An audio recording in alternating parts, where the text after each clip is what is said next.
Okay, so let's unpack this. For years now, we've all been waiting for it. The big one. The triumphant return. Exactly, the triumphant return of the original team Avatar. Aang, Katara, Sokka, Zuko, not just as a memory or in a comic book, but on the big screen. Right, and the anticipation for this first animated feature film from Avatar Studios, The Legend of Aang, The Last Airbender, it hasn't just been, palpable. It was sort of a foundational promise. It really was a promise to an entire generation of fans who grew up with the show. And it was positioned, very deliberately, as this huge cinematic event, the thing that was going to launch Avatar Studios into a whole new era. Yeah, this was supposed to be a massive theatrical celebration, kind of a capstone to all those years of fan loyalty and, the corporate planning that went into setting up the studio in the first place. A real we're back moment. But that theatrical celebration, well, as of the latest news, it's been fundamentally rerouted. Completely. The central, deeply surprising shift that we are really diving into today is that this major animated feature film, which had a date, was scheduled for a worldwide theatrical debut in October 2026. It's now bypassing theaters entirely. Gone. Just gone. It's heading straight to... And that's the core decision we really have to analyze. Paramount has come out and confirmed that Paramount Plus is now officially the exclusive permanent home for all future animated content coming out of Avatar Studios. All of it. All of it. That includes the Aang feature film we've all been waiting for, and also this ambitious brand new animated series, Avatar: Seven Havens. So if you're invested in the Avatar universe, and we know so many of you are, this news is the ultimate example of a mixed blessing, right? That's the definition of it. Because on one hand, we have confirmed new content, high-budget stuff, creatively controlled by the original masterminds, DiMartino and Konietzko, and that is incredibly exciting. Absolutely. No one is arguing with that part. But on the other hand, the decision to pull a tentpole film, a film of this caliber from the theatrical window, that almost always signals something critical, something, potentially alarming about the studio's confidence. It signals a lack of confidence in the brand's commercial viability outside of their own little subscriber ecosystem. That's what it comes down to. Right. So our mission today is not just to, read a press release back to you. We need to go much deeper. We have to. Yeah. We've got to analyze the exciting specifics of the new content, the creative teams, the absolutely star-studded cast, the plot synopsis, but we have to pair that with a really critical understanding of the business context here. Because this isn't just about where a cartoon premieres. Not at all.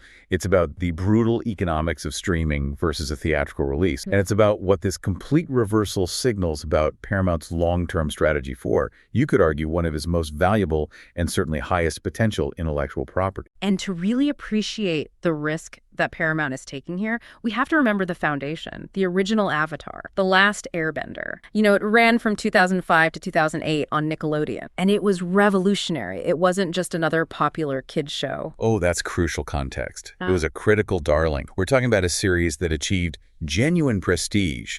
It won a Peabody Award for its complex themes and storytelling. Which is almost unheard of for an animated show like this. Unheard of. Plus a Primetime Emmy, multiple Annie Awards for its incredible animation, and even Genesis Awards for its themes on animal welfare. It set such a high bar for quality, and that bar, set by the creators Michael Dante DiMartino and Brian Konietzko, is what fans are now judging all this new work against. So the product has pedigree. The demand, as we'll see, is proven. Why the fear, the tension is right there, isn't it? It's in that gap between the high expectations for quality and a business strategy that just seems to be prioritizing damage control over maximizing profit. And that history is what defines the stake. It explains why this corporate decision to essentially demote the film's distribution feels so profoundly risky. Risky to the legacy and risky to the future of Avatar Studios itself. It feels like an overcorrection, and we really need to figure out what past mistakes they're trying to fix with this move. Okay, so let's start with the official corporate framing of this, which is, predictably enthusiastic. Of course, all smiles. Right. Paramount Plus is clearly trying to position itself as the one, the only, the dedicated home for this entire unified universe. Jane Wiseman, who's the head of originals for Paramount Plus, Kyle, was the voice of... She stated that the platform is proud to be the exclusive streaming home for its beloved animated incarnation. And you can see the messaging there. They want the audience to internalize a key idea. Yeah. This is a strategic alignment, a good thing, not some desperate last-minute distribution shift. A feature, not a bug. Exactly. Wiseman explicitly called the new projects, the Aang movie and the Seven Havens series, the next evolution of storytelling from Avatar Studios. That's very specific language. It's designed to elevate the perception of their streaming service, to suggest that the most premium, the most important content the franchise has to offer, it lives here and only here. And to be fair, the centralization does make some sense if you just look at the corporate structure. I mean, Avatar Studios was formed in 2021, specifically under Nickelodeon by DiMartino and Konietzko. Right. Their entire mandate was to create this new ever-growing universe based on the foundational worlds of Avatar and the Legend of Korra. So by making Paramount plus the exclusive home, they are, in a way, fulfilling that mandate. They're unifying every piece of animated canon on one platform right alongside the existing library. And the commitment to quality control also seems to be there, at least creatively, which suggests that even though the distribution is shifting, the ambition isn't. What do you see? The returning talent, specifically the composer. Yeah. Award-winning composer Jeremy Zuckerman, whose music, his unique, sweeping scores provided the emotional and epic backbone for both the original series and Korra. He's coming back. Oh, that's huge. It's massive. He's scoring both the Aang feature film and the Seven Havens series. Okay, that level of continuity is absolutely crucial. The sound, the music, that's as much a part of the universe's DNA as the bending itself. Knowing Zuckerman is back, that immediately settles some fan nerves about the overall aesthetic and the direction they're taking. It does. It's a big vote of confidence in the creative side. Yeah. But why centralize the movie? And that question takes us directly to the undeniable strategic value of the legacy content, which is, frankly, astonishingly robust in the modern streaming wars. The beta behind it is what makes this current decision so perplexing. We really need to look back at the evidence of this IP's raw drawing power. Just think about 2020, when the original Avatar, The Last Airbender, dropped onto Netflix. It wasn't just popular, it was a genuine phenomenon.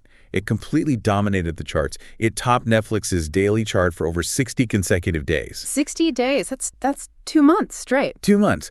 And to put that in perspective, at the time, that was an actual record for a non-Netflix original piece of content. That performance didn't just show some latent interest, it demonstrated immediate, deep, and sustained engagement from a massive audience base that was eager to either sign up or re-engage with the content. That kind of sustained charting power for a show that was over a decade old at that point is what streamers absolutely dream of. It proves the show is essentially evergreen. But has that draw diminished since Paramount, yanked it back to put it on their own service? Not significantly, no. Yeah. Since the original series debuted on Paramount Plus back in March 2023, it has consistently performed. We have Nielsen data that shows the original Avatar series is ranked among the top 100 most streamed titles during 17 of 139 measured weeks. So it's still a reliable, perpetual magnet for viewers. It is. Even if a subscriber signs up for a different Paramount Plus title, like a new Star Trek show or something, they stick around, and they inevitably wander into the Avatar universe. It keeps people subscribed. So, okay, we have proven catalog value. People will literally subscribe just to rewatch or catch up on the olds. From a purely catalog acquisition perspective, making Paramount plus the exclusive animated home is, well, it's a slam dunk. Totally. No competitor can offer the core series or Korra, and now they can't offer the new movie or the new series. A catalog move makes perfect business sense.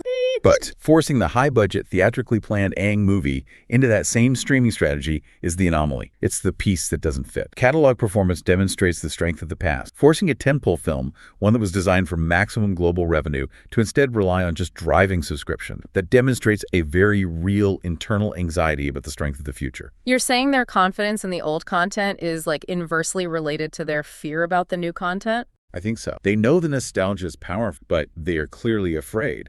The new material, especially a movie that costs this much to make, won't draw the traditional theatrical audience that's needed to justify that massive production. We will get into that budget shortly. It's a strategy rooted in fear. They're using the proven strength of the catalog to cushion the launch of the new film, instead of letting the film succeed or fail on its own merits in the global box. It's a very safe, but potentially extremely costly decision. Okay, let's pivot now to the product itself. Let's start with the creative details of the film, because the people involved really suggest that the intention, at least creatively, was to deliver a high-quality product that was absolutely worthy of the big... Absolutely. The film is based, of course, on the original series created by DiMartino and Konietzko, and they're serving as producers. Crucially, Lauren Montgomery is directing. That's a great name to have attached. It is. She has deep roots in this franchise and in high-end animation generally. Steve Ahn and William Mata are co-directing. And you have Latifah Wao and Marianne Garger producing alongside the co-creators. Montgomery's involvement in particular really speaks to a commitment to visual quality and continuity with the original show. And then there's the voice cast, which is, I mean, it's frankly staggering. When you start attaching names like these, you realize just how significant the budget was intended to be from the start. Oh, it's an all-star list. The source material confirms some massive talent addition. Taika Waititi, who can do everything from indie comedy to Marvel blockbusters. Huge get. Huge. Geraldine Viswanathan, the incredible Quan, fresh off his Academy Award win. I mean, come on. That alone tells you something. It tells you everything. And then Peter Sargent, Freida Pinto. This is a serious cast. And they're joining an already announced roster that was already impressive.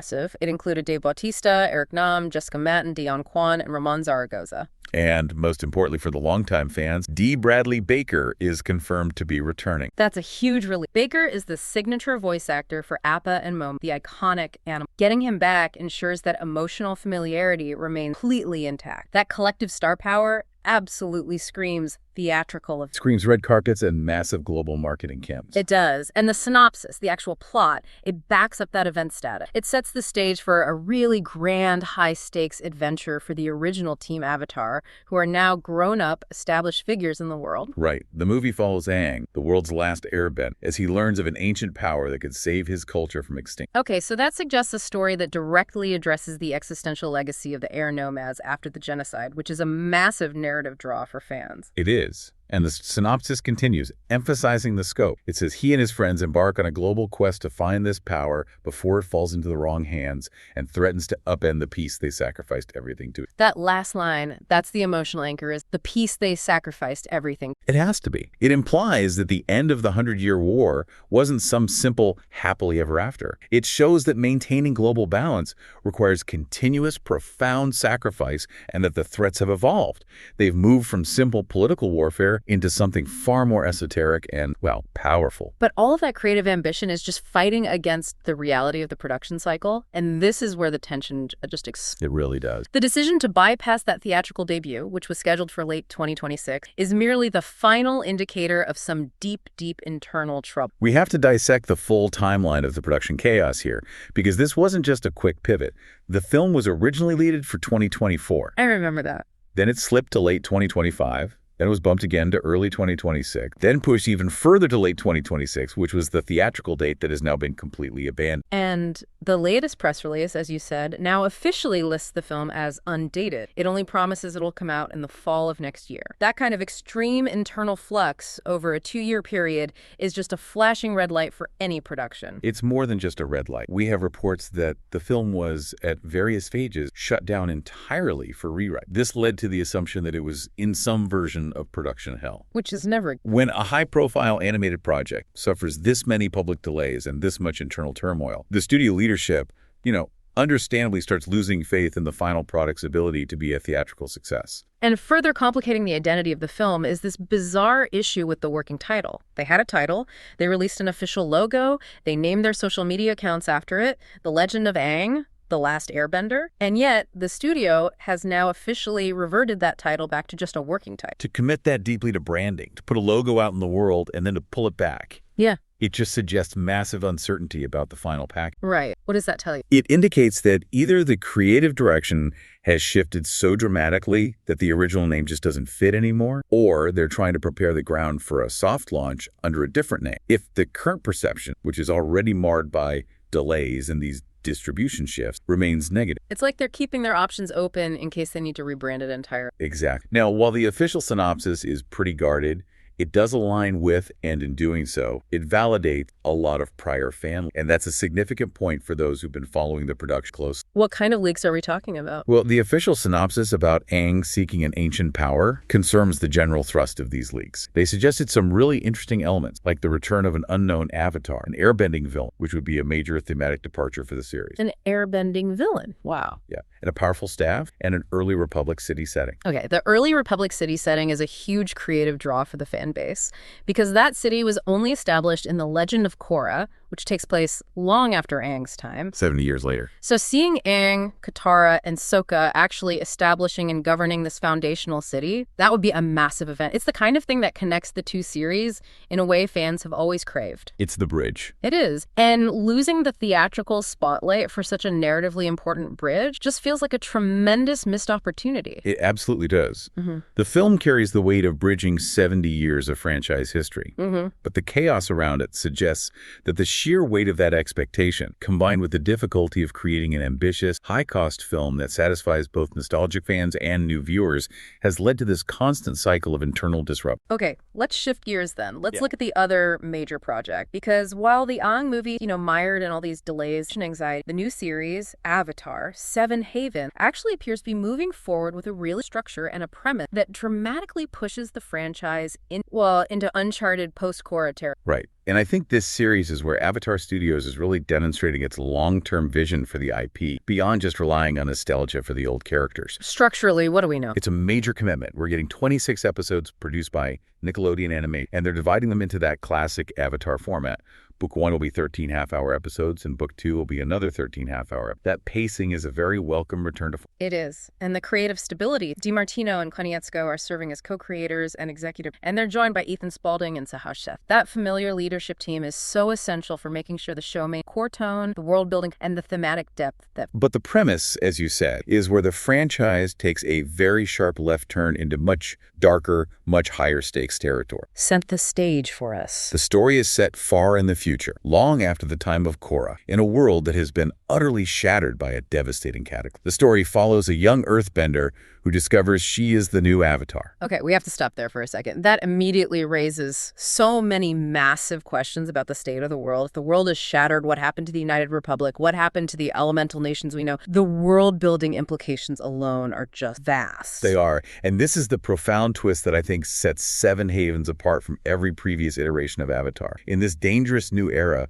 the title of Avatar, the figure who's supposed to be the bridge between the human and spirit world, the global peacekeeper, that title now marks her as humanity's destroyer, not its savior. Wow, that is a fundamental subversion of the entire core mythology of the show. Aang King was the reluctant savior, Korra was the sometimes reckless one, but this Avatar is inherently viewed as a harbinger of doom. That changes everything about her initial journey. It creates instant, almost insurmountable tension. If we connect this to the deeper history of the Avatar cycle, her very existence is immediately viewed as a threat by the remnants of civilization. Previous avatars were revered, even if they were sometimes feared. This new earthbender faces an existential threat and an internal crisis right out of the gate. She's simultaneously hunted by both human and spirit enemies. So her core conflict isn't just mastering the elements anymore. It's mastering her own identity and trying to convince a shattered, paranoid world that she's not the cause of the destruction, but the solution to it. Exactly. And this requires her, and very intriguingly, her long-lost twin, to uncover their mysterious origins in order to save civilization's last stronghold. These are known as the Seven Havens. The addition of a twin, that's a major new narrative device franchise. Is the twin shadow, an antagonist, a protector? It just automatically doubles. It really does. And the reference to the Seven Havens suggests a very different civilization structure. It implies that the traditional nations have collapsed and survival is now concentrated in these final isolated bastions. Right. The name itself is so evocative. It is. Historically in mythology, havens or sanctuaries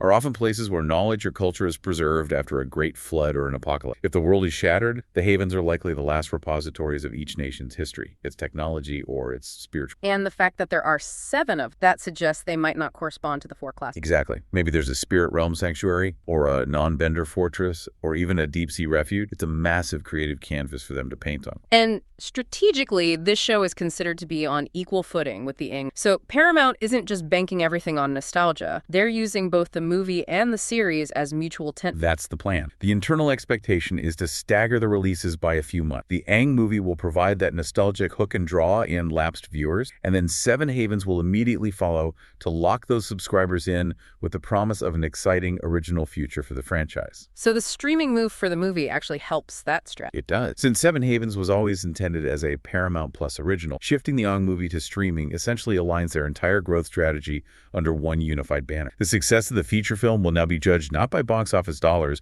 but by its ability to convert those casual watchers into long-term Seven Haven subscribers. All right, this is the pivotal moment of our deep dive. This is the big question. We have established this massive creative potential, demonstrable fandom, yet the studio is acting like the film is destined for the bargain. This corporate pessimism stands in such violent contrast to the fan hype. The contradiction of hype is the central riddle here. Yeah. I mean, just look at the data points that prove the interest is there. The announcement of the film's logo, even though the source material described it as that infamous, poorly received orange abomination, it still managed to pull in 100,000 likes on Twitter. 100,000 for a logo they didn't even like. And over 500,000 likes on Instagram. That's a staggering level of engagement for a bad logo. I mean, can you imagine the reaction if they actually put some marketing muscle behind a quality poster or a full trailer? And the announcement for Avatar, Seven Havens, was similarly viral. It got around 500,000 likes and 20 million views. The interest is clearly there, and it's yet we have a high-budget film that is potentially only 8 or 9 months away from release, and there has been zero organized marketing blitz. The silence just screams internal doubt. It naturally leads to speculation, and the first point of speculation we really need to professionally refute is that common fan theory, the quote earlier, that this streaming move is some genius strategy to keep all the revenue. Right.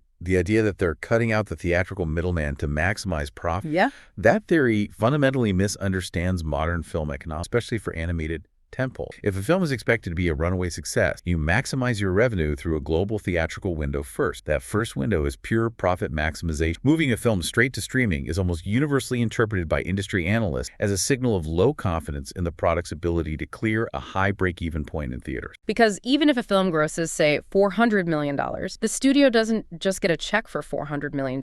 They have to split that revenue with the theaters, they have to subtract the massive global marketing costs, and they have to account for the initial production budget. Exactly. For a major animated film with a production budget that's likely north of $100 million, the studio probably needs to grow $350 million to $400 million worldwide just to break even, once all those marketing costs and splits are accounted for. If they don't believe it can hit that target, they pull it. And this is where your reference to K-pop Demon Hunters became such a key case study. Tell us again why that film proves the path to maximum profit is not skipping theaters. So K-pop Demon Hunters was an animated film that was released directly on Netflix. It wasn't expected to be a massive hit, but it went viral. It generated huge organic word-of-mouth success. Okay. And what did the studio do? They then took that proven success and subsequently released it theatrically. That is the path to maximum profit. So the streaming success acted as massive, free, organic market research and advertising. It completely de-risked the theatrical run that came after it and guaranteed a strong revenue from that secondary box office window, which they wouldn't have had otherwise. Exactly. You don't take a guaranteed hit and move it in reverse. You move straight to streaming when you fear it will cost you money and damage the brand theater. So the conclusion seems unavoidable. The industry analysis assumes Paramount believes the Aang movie will completely bomb in theaters, and they are prioritizing damage control over any potential for profit maximization. That's the thesis, yeah. But the fans are viral. The catalog is gold. What data is Paramount looking at that could possibly justify this profound level of fear? They're looking at the performance of new content and ancillary media. Those results are consistently underperformed. It suggests a deep chasm between high, passive nostalgia and actual active fan spending on new creative swings. Okay, let's look at that evidence of low engagement. First, they're looking at brand extension. Official Avatar social channels are reportedly bombing whenever they promote non-legacy content. They invested significant money in a short-form chibi series. Oh, I remember that. Right. And it reportedly bombed on YouTube. It failed to generate the necessary engagement to justify its cost. They also released an animated Roblox series that also flopped. These were expensive new content streams that just failed to catch the casual viewer's attention. Which suggests that while everyone loves the core characters, translating that love into successful engagement with lower effort side content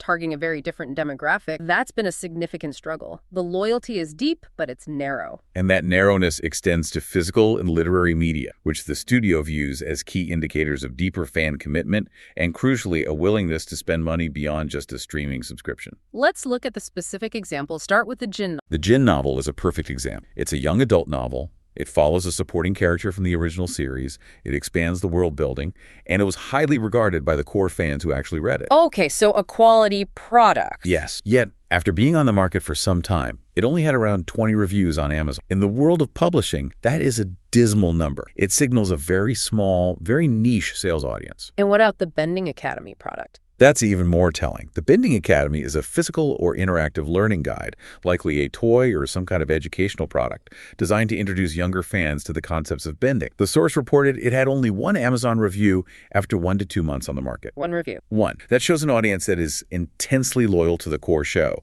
but doesn't necessarily commit widely or quickly to new ancillary products, regardless of their quality or form. So Paramount's skepticism isn't paranoia. It's based on empirical evidence that says you might get 500,000 likes on a bad logo, but you will only get 20 people to buy them. They see a failure to monetize creative swings beyond rerunning shows. And this current decision is a huge overcorrection that's rooted in a historical trend of them failing to capitalize on the hype that they themselves created. There were only 2 times in history that Paramount truly believed in Avatar enough to commit major resources. What were they? First, in 2010 with the live-action movie, and second, in 2020 when the show just exploded on Netflix. And in both instances, they completely fumbled the ball. Spectacular. In 2010, the M. Night Shyamalan live-action adaptation was rushed, critically panned, and it essentially alienated the entire core fan base. Then in 2020, when the show exploded on Netflix and became the #1 title on the platform, Paramount was caught completely flat-footed. They had nothing. They failed to have any new content of quality ready to immediately capture that massive surge of hype and attention. By the time they officially committed to Avatar Studios in 2021, the initial 2020 spike had already started to subside. Exactly. This fear of missing the mark again, or worse, damaging the IP with a theatrical bomb, is clearly what's driving this streaming. But let's look at the stark box office comparison that makes this retreat so painful for analysts. This raises an important question, right? What potential profit are they so afraid of losing that they'd rather guarantee 0 box office revenue instead? Let's just compare the potential failure of this new animated film with the confirmed failure of the 2010 live action. The 2010 movie, which holds a brutal 4% on Rotten Tomatoes, it was a critical disaster. It was almost universally hated by critics and fans alike. Yet, despite being widely recognized as a failure, it still managed to gross $320 million at the global box office. $320 million. Plus an additional $50 million in DVD sales. So in total, that's $370 million. So even the worst, most criticized version of this IP managed to pull in nearly $400 million globally, and it made a profit despite its awful reputation. Precisely. So if that highly criticized live-action film achieved $370 million, then a good new animated feature produced by the original creators, featuring a massive voice cast and writing a huge wave of nostalgia. It has the undeniable potential to make double or triple that amount. We could be talking $700 million to $1 billion world. Potentially, yes. That's a $1 billion ceiling they are willingly lowering. By pulling it from theaters, Paramount is signaling that they would rather guarantee a moderate, calculable subscription, a predictable, safe return on their investment, than risk a catastrophic theatrical failure that could permanently damage the brand. Even if that risk meant foregoing hundreds of millions in global box office revenue. They're sacrificing potential massive profit for guaranteed stability. It is the ultimate display of prioritizing brand management and internal data metrics over maximizing shareholder returns through traditional. The film is now essentially a $150 million subscriber acquisition tool? That's exactly what it is. So, synthesizing this entire deep dive, the Avatar universe is creatively moving forward with tremendous. We have a new Avatar in Seven Havens facing apocalyptic stakes. We have a massive returning cast for the Aang feature, and we have the original creators firmly at the helm of both projects. All good thing. All good thing. But this undeniable promise is now burdened by this difficult, delayed production and a distribution strategy that just screams internal corporate doubt, which is rooted in a history of failing to translate hype into quality, monetizable, new content. And that pinch is what defines the future of Avatar Studio. Everything now hinges entirely on what happens next, specifically regarding the marketing and ultimately the performance of the Aang movie on Paramount+. We talked about how major theatrical releases demand that structured 6-month blitz marketing campaign of staged trailers, posters, interviews, all of it. The ironic silver lining of skipping theaters is that it could mean the studio is less strict on those formalities. That's possible. If they're truly desperate for hype, they might just drop a casual first look on Instagram one day, or a full trailer might just appear out of nowhere without any warning. But the alternative scenario, given their clear, data-driven lack of confidence, is probably far more likely. Which is? That they will simply dump it on Paramount Plus with the trailer exactly 1 month out. A minimum effort release designed to fulfill the contract obligation rather than to celebrate a major tentpole. The critical takeaway for you, the listener, and for the future of Avatar Studios' ambitious movie plans, which, remember, include a movie 2, a movie 3, and films about other key characters, is purely economic. The success of this thing will not be measured in reviews, but in subscriber data. That's the only metric that matters now. Unless the Aang movie pulls in massive demonstrable subscriber numbers, meaning it causes a viral, sustained subscriber surge, something analogous to that K-pop Demon Hunter performance that forced a theatrical release, the studio will not commit to spending that massive budget, likely in the $150 million range, every couple of years for streaming-only features. So if it fails to move the needle on subscriptions, those future movie plans will be indefinitely jeopardized or just shelved, essentially capping the cinematic expansion of this universe right here, right now. This raises an important question. And given that the success of the Seven Haven series is also riding on the hype generated by this streaming movie, the stakes are, well, they're existential for Avatar. The official synopsis for The Legend of Aang talks about the Airbender fighting to preserve the peace they sacrificed everything to achieve. Considering Paramount's history of delays, internal chaos, and failures to capitalize on hype, should we view this current distribution shift moving the biggest animated feature back to the small screen as the corporate equivalent of that ancient power that Aang is trying to harness? An ancient power? How so? Well, is this a power that ultimately saves the franchise by giving it a low-stakes home where it can succeed away from the brute? Or is it the power that threatens to upend the peace and stability Avatar Studios has been trying to build by undermining the creative ambition required to sustain a billion-dollar IP? The streaming metrics of the next year will reveal the answer.